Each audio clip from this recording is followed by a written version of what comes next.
Okay. Nanone ngiye gusobanura wenda ku yindi signal yindi ngiye kubereka ibyo muri bukore muri Mexico.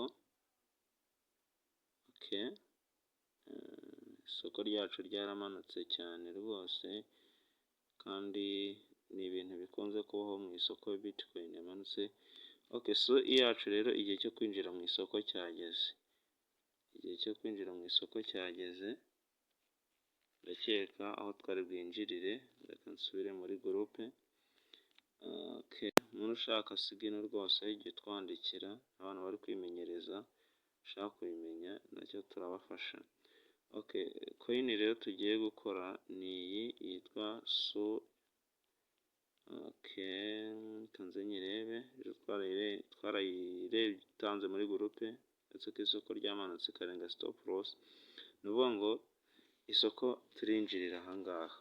Nuvuga ngo iyi mibare ugomba kuyitaho 1.90. Hari igihe ugera ku signal ugasanga icyo giciro ntirakiya cyangwa igihe munsi yacyo giyihorera. Cyangwa se 1.92.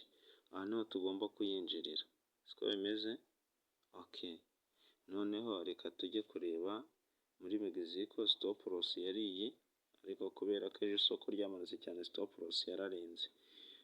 Leverage iyo ni ibisanzwe mpora mbibabwira nubwo ko ntayishyizeho, ariko leverage niwo ugomba guhitamo ibikoresha niba ari 10 cyangwa 5 bitewe n'amafaranga ufiteho.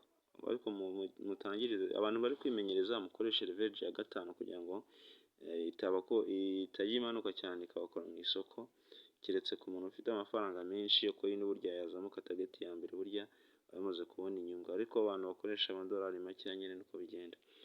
Twigire mu isoko, dore igihe cyo kuyigura buy ni iki ngiki 1.90 iyi su. Reka turebe twinjirire ku isoko. Okay, reba ko igiciro cyagezeho. Kemanze wenda mbwira abantu bari bukore iyi signal, babwire bayikore.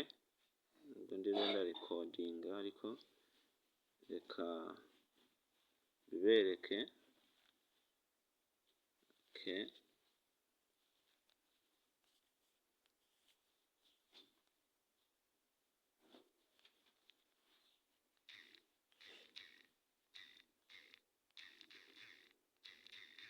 Ninjye ntanga signal ukabona iyo mibare iri munsi yayo ntiragerwaho, jya utegereza cyangwa urindi igiciro cya kabiri aricyo winjiriraho. Okay, ndakeka bisobanutse. Reka twebwe tujye kwitangira order, ubwo abari buze nyuma ubwo nuko. Okay, reba ko iri kugenda izamuka ibyo bice byose kubera ko twatinze. Okay, ni ukuvuga ngo rero ngiye gukoresha icyo bita leverage. Murayibona isolated na leverage hano, ibyo ngibyo byitaho. Ubu buryo bwa leverage ni uburyo bari bugukubire uburyo coin iri bugende izamuka bitewe niba yiguze buy cyangwa se short, uburyo bari buze kugukubira. Ureba ko natinze kwinjira mu isoko ariko n'ama network ari kumbana makeya, niyo mpamvu ubona biri kuntinza cyane. Njya gukoresha leverage y'10 hano, ntabwo ndi buyirenze. Okay, ndabona network zongeye zikaboneka. Nkoresha leverage, sorry.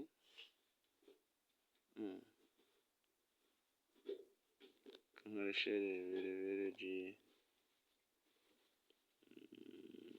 Kano kantu ko ka minus no guteranya nibyo ugenda ukoresha.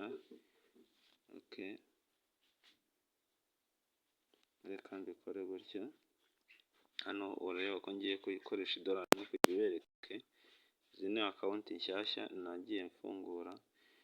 Okay, leverage nayishyizemo, isolated irimo, mpita nkorozinga nko muri Binance nta birenze bihari. Ureba ko order namaze kuyitanga ko nayiguze buy.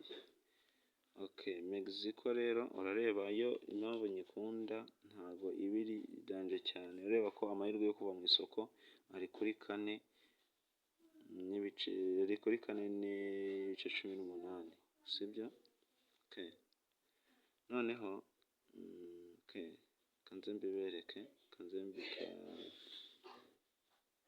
mbikashyiremo za oda tugiye gushyiramo, tugiye gukanda ahangaha ni nko muri ntuza n'ubundi ukanda hano handitse aba ari aka ka X ndetse ahangaha niho ushyira stop loss, ahandi ni take profit. Mpakande ndahakanze rero, iyo mpakanze icyo nsangayo ni icyo ngicyo, ni ukuvuga ngo icyo ngiye gukora ni iki rero.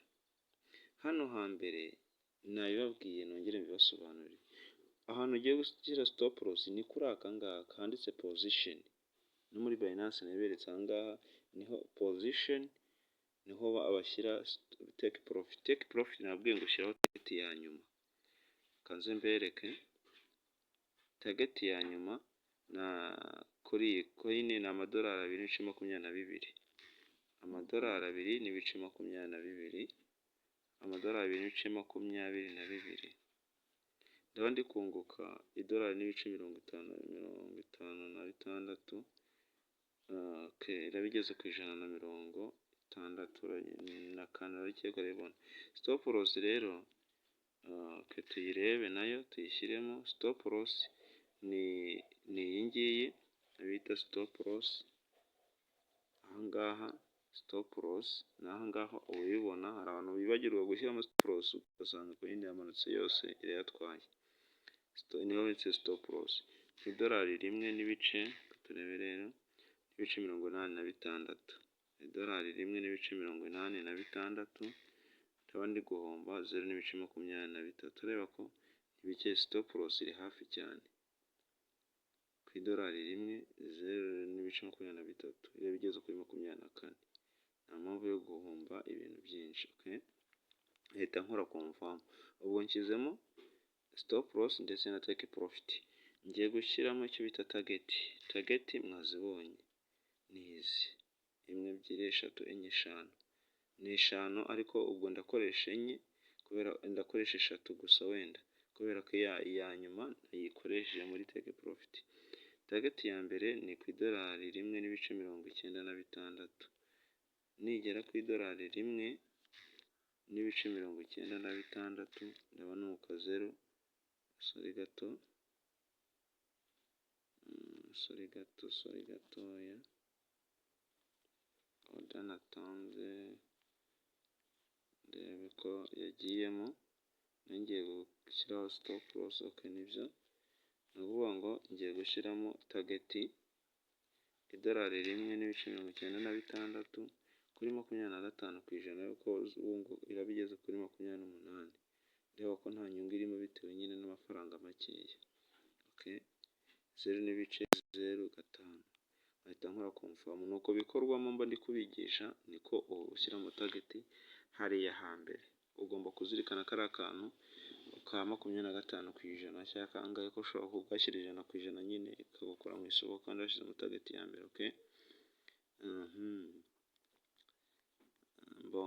Ikindi target ya kabiri $2.07, $2.07 nkashyira kuri 25%, ndunguka 0.32, yabigeze kuri 85%. Ndagiye kubibona hariya uhita ukora confirm.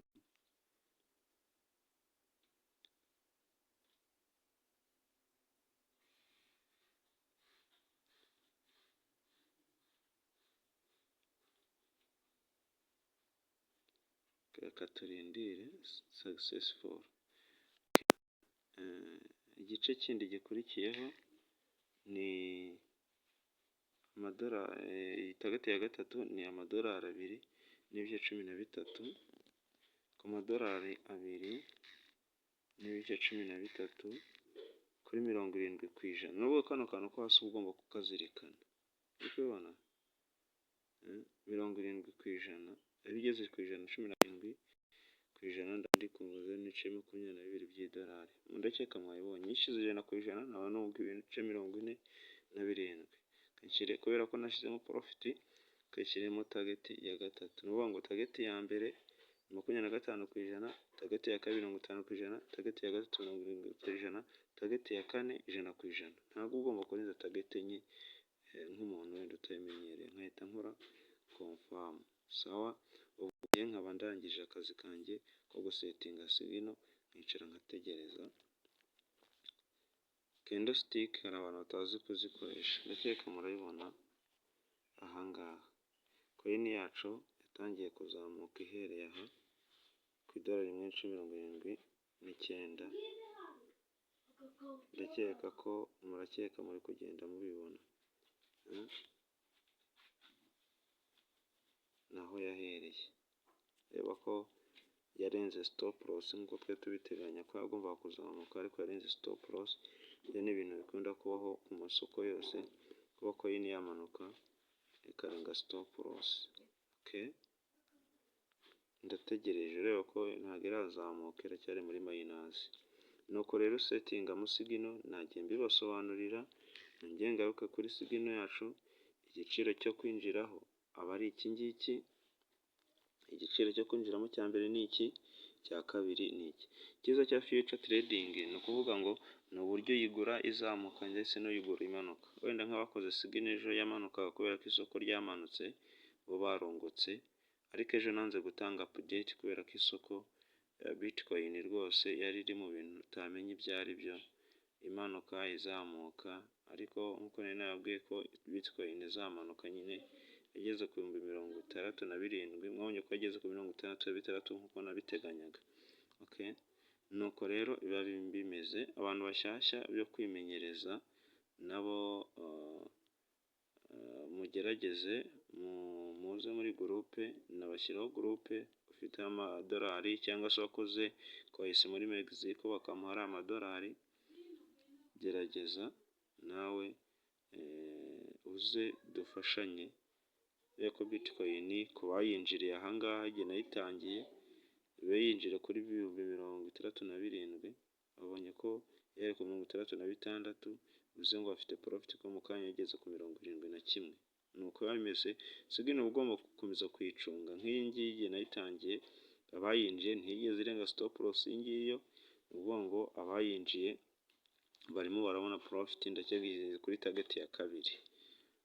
Okay, uba ugomba gukora ugenzura isoko ukareba uko bimeze, ukamenya gukora kugenzura izi candlestick. Abatazi kuyireba kanze mbereke uburyo ugomba kubyitaho. Okay, nk'iyi coin rero icyo nshaka kubabwiraho, kanze nyifungure. Uba ugomba kureba igiciro cya mbere cyavuyeho, ko hari igihe winjira ku giciro cya kabiri. Ureba ya signal yacu ko nk'uko twabivugaga, ahangaha niho igomba kuzamukira nyine. Ndakeka murabibona ko igomba kuzamuka. Nubwo yazamutse cyane, irazamuka, yazamutse gutya, imanukaho gatoya, irakomeza irazamuka. Ubu gahunda ni ukuzamuka. Ndakeka murabibona ko ije igatanga profit. Ibyo nashaka kubereka kubera ko njye nayinjiriye hejuru, nuko bimeze. Rero ni ukubigisha izi konti nshyashya. Niyo mpamvu hari igihe ntinda kwigisha abantu bitewe n'uko wenda hari signal ndi gukora, bigatuma ntinda gutanga update. Nuko coin imeze ndaza kubereka mu kanya ko biraba byifashe. Okay, murakoze. Kora subscribe kandi kandi like, ndetse ushaka kutwandikira kuri 0788878212, ukaduha ibitekerezo ndetse n'inyunganizi. Ntacyo bitwijyanye na future trading. Ni ukuvuga ngo ni uko bimeze, izamuka imanuka, bizamuka imanuka, nuko nguko. Okay, mwakoze cyane.